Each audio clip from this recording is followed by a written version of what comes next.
Welcome to the Amplifier Podcast, the show where the best in business discuss how you can grow your business best. I'm Wyatt McPherson, I produce this show, and in this episode, author of Personality Isn't Permanent and Willpower Doesn't Work, Dr. Benjamin Hardy is back for his third episode in this 3-episode series. And today, Don will be talking with him about personal and high-level business goals, along with the best action that can be taken to ensure that they are met most effectively. So if you or anyone that you know is feeling stuck on anything, then I'm glad you found this series. But also be sure to be subscribed to the show because we have got so many more amazing guests coming on that you will not want to miss. And if you haven't already heard them, be sure to go back and listen to the 2 other episodes that Dr. Hardy did with us. They are truly fantastic. And when you're ready to start your own podcast or kickstart marketing for your company, you can always visit us at amplifierx.com. But as always, I truly do hope that you enjoy this episode of the Amplifier Podcast. But I do want to cover this other part of your book, which is the 4 levers of personality, because I think this is really powerful, and it was really insightful for me in terms of whether you're moving toward your future self or you're really defining yourself towards and I see this with a lot of people who define their current self and limit their future self because they're defining themselves by their past self. So why don't you just tell us about these 4 levers of personality? Because this part of the book was just fascinating to me. Yeah. I mean, it's wild, and all of us have gone through hard experiences, so the first one is trauma, just any negative emotional experience that impacted you, Negative experiences can be internalized, and those experiences then can shape your identity. If someone tells you you're terrible at math, just as an example, which is one of the ones I use, you could then form that as an aspect of your identity. And so then you don't see yourself as someone who can do math. So now you have 0 flexibility or imagination towards that. You've got 0 future self in that dimension. Obviously, that's just one aspect of it. I mean, so I break down trauma and how trauma occurs. And obviously, we all have negative events, whether it's being bullied, whether it's having your parents divorced, whether it's being in an abusive relationship, whether it's going to war. I mean, we have crazy events that occur, but none of those events are actually like how you interpret or the meaning you give to those events is actually up to you. And that's really the key. I mean, if someone tells you you're bad at math, that doesn't actually mean you're bad at math. That means that you can either choose to agree or disagree. Like you can give meaning to that. And I share the story of a distant relative of mine who was embarrassed in a private art class. And she had the dreams of doing children's books. She was brilliant. But because she was embarrassed by by her teacher in a private art class, she formed the narrative in her mind that she can't draw, and that she shouldn't do that in the future. And when you've created that, we call that a cognitive commitment, but often these negative experiences can lead you to becoming incredibly rigid. And that's really what trauma does. It's such a negative emotional impact. And then you form a story around it that you can't deal with. You don't deal with it. In fact, you avoid it. And usually it leads to unhealthy coping mechanisms, but you definitely don't become flexible to handling it.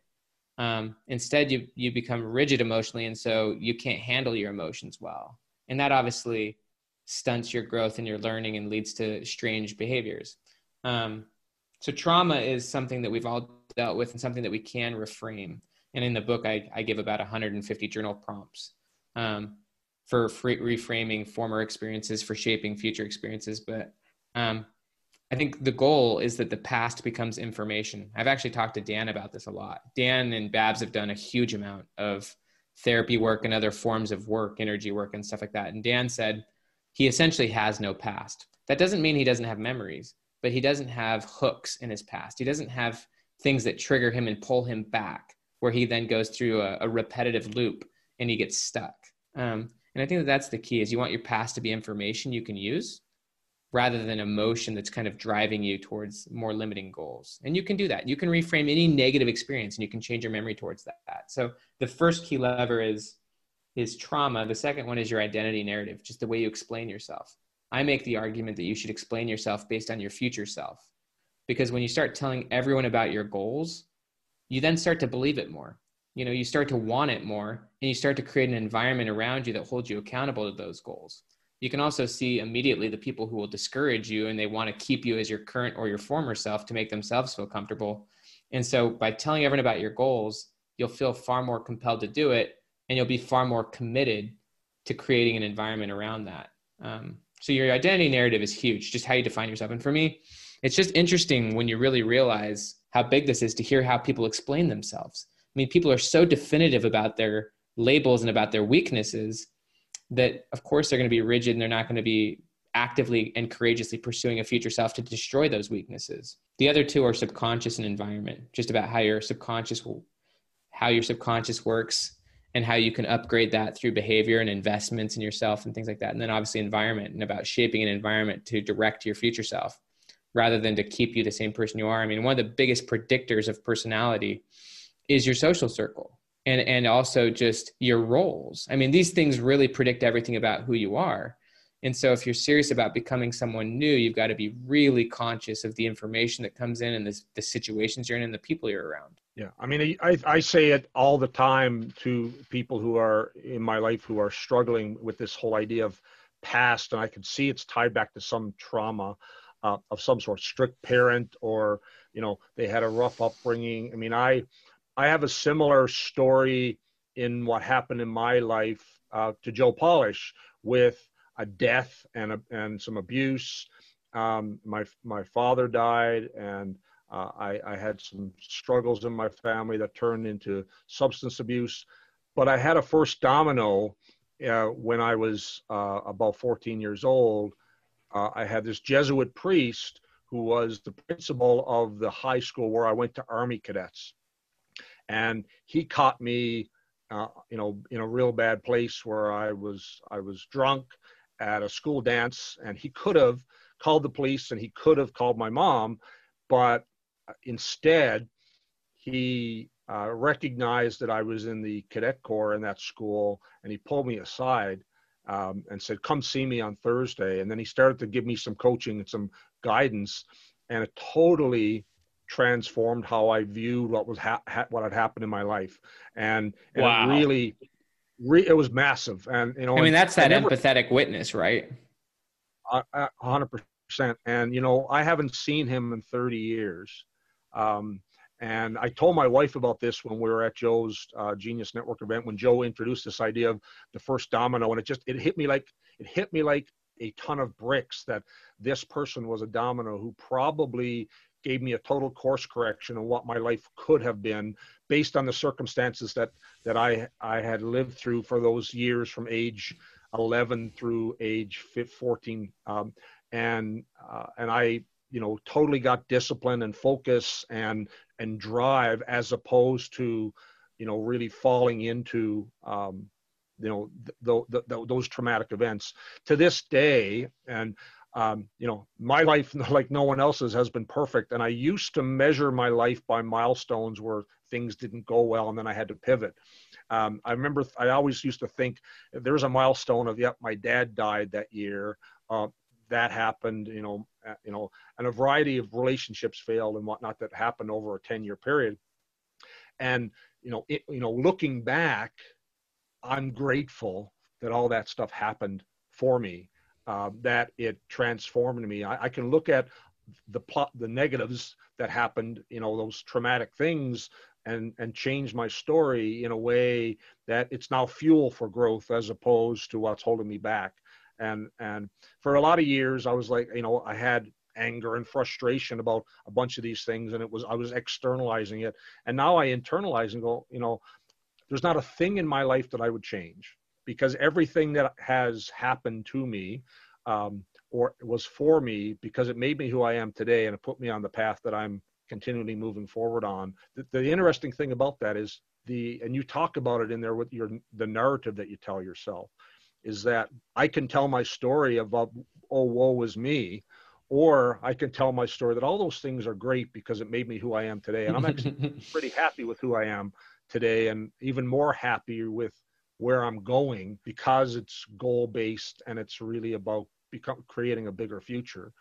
This whole idea of future self is just so inspiring, intriguing. And I think if there's one thing in your book that people can use as fuel, is just define yourself by your future self, and then use everything that you talk about in that book to reframe your story so that you can, create that purpose going forward. I just thought it was fascinating.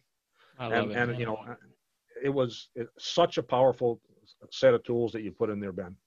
Oh, thank you. Yeah, I mean, what I love about what you're saying is it's all about a meaning. I mean, you can give whatever meaning you want to your past. You can give whatever meaning you want to the day. You know, like it could be a bad day, or you could say, you know what, I learned a lot from today, or you know what, I'm just glad I'm alive. I mean, you get to choose how you frame any experience, and that we have that same liberty over even experiences that occurred 40 years ago or 30 years ago or whatever. Like we can choose to frame our future and our past in ways that are intentional rather than just the way we felt about it the moment it occurred. So, I mean, I'm glad you enjoyed it. And to me, it's really inspiring. I think the other part that for me, that was just as valuable. I mean, it was very introspective for me. That was sort of the first level of value I got. The second level of value I got is it really helped me create a frame of reference for having really true empathy for anyone that I'm working with or that I'm in a relationship with in my family or in my businesses or even with clients, to understand that they have a personality that's framed with those four levers, and to be empathetic towards that, so that, you know, I can add value and help as opposed to being judgmental of however they're presenting themselves. Absolutely. And I think you as a coach or you as an advisor can help them with that future self and kind of help them to maybe reshape some of the meanings of the things that keep them stuck, right? And you can help them to get that narrative towards their dreams and their goals, and help them develop the courage and the confidence to pursue those and to create that environment. And so I think that that's what coaching is really all about, or whatever form of work you do, is to do that. So yeah, I do think that that's really what it does, is not only should you have empathy towards others, but also empathy towards your former self. That person is not someone to get mad at. That person, especially from your perspective, is someone who deserves empathy. They were dealing with a lot of stuff, right? And you can recognize you're not that person today, but at the same time, that former version of you deserves empathy. And so that's great, man. So Ben, we're already over time in terms of your schedule. I want to be respectful of that. What's one thing that people can do to take action as a result of reading your book? Yeah. So they say that the number one regret that people have on their deathbed is that they didn't have the courage to be the person they wanted to be. Instead, they lived up to the expectations of those around them, or at least what they thought the expectations of those were around them. And I think that that's really the first step, is to have the courage to be the person you want to be. Yeah, and that anyone can start there. Is just, I would say, start in your journal and say, where do you want to be? You know, where would you ideally be, or where would you love to be, you know, in a year or 2 years or 3 years, or you can go even further, but I think, and then the next step, once you've given yourself the time to actually frame that. And I think that one of the things that Daniel Gilbert says is that people don't predict the future because they don't take the time to imagine it. Take the time to actually think about what you would love your circumstances to be and your characteristics. And I think that this is where you don't really hold something back out of a fear of failing. You know, that's the fixed mindset. It's just, this is what I would want.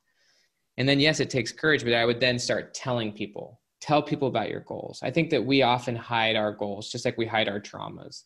And I think there's certain things that anyone who's listening to this would love to be doing. And maybe they've shared it with a few people, but what would happen if you really thought about it and if you started sharing it with everyone? What would happen if you start, you know, and this is what Cameron Herold talks about with the vivid vision, but it's like, what would happen if you just started sharing your vision with everyone?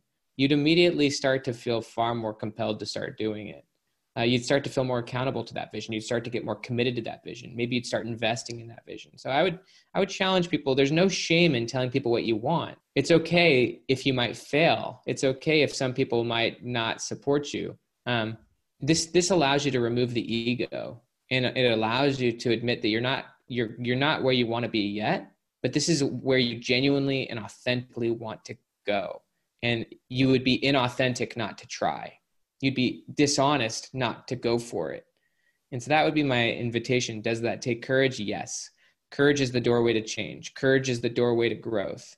And the bigger your future, the better the present, as Dan says. You know, you want to have a present, a day-to-day life where you're living intentionally and courageously and breaking through obstacles. And that's a great start, is defining your future self. And it could be 20 years out. In my opinion, I really like 2 to 3 years out, because that's close enough that you can really start working towards it. And then telling people about it and just not being ashamed. And I think that will really lead you to many other opportunities. Fantastic. Defining your future self. I love everything about that. So I want to help you reach what you want, which is to sell 10 million copies of this book.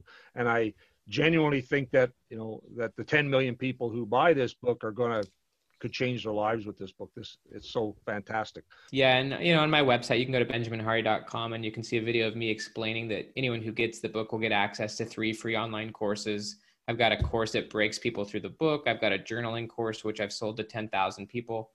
I also have a blogging course, which I did at Genius Network, actually, where I did a full day training where I taught my strategies for getting 100 million blog views and getting a 6-figure book deal. I actually give away the book deal for Willpower Doesn't Work, as far as the book proposal. But yeah, anyone who gets the book and goes to benjaminhardy.com, there's so many additional free resources there.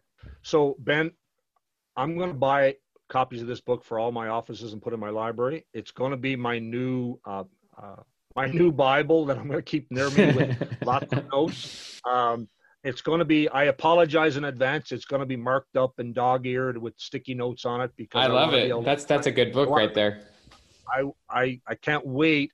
So I've got it. Obviously, you sent me an advanced PDF copy to read, and I've been consuming it twice now. But can't wait to get my hands on that physical copy. And I can't wait for you to have it too, man. I'm going to have a couple of copies, one at each of probably 3. I'm going to keep one at my desk in my home office, one at my work office, and probably one set by my bedside table, just so I can refer back to it, because it is packed full of actionable insight that can help people transform their lives of their people around them, to create empathy and help people in a different way by really understanding where people might be coming from and how you can apply that to your companies and amplify people's future. So this idea of future self is fantastic, Ben. I really want to thank you for joining us on this today. It was an honor and a privilege to chat with you. Yeah, man, you and Wyatt are awesome. Totally a huge pleasure. Thank you so much, everybody, for listening to this episode of the Amplifier Podcast. If you wish to get in contact with or read any of their books, Don Cooper and our beloved guest, Dr. Benjamin Hardy, then you can do so anytime at the links in the description. Make sure you subscribe so you never miss an episode, and be sure to leave us a 5-star rating. It truly does help us out a lot. Thank you so much for listening again, and we will see you next time on the Amplifier Podcast.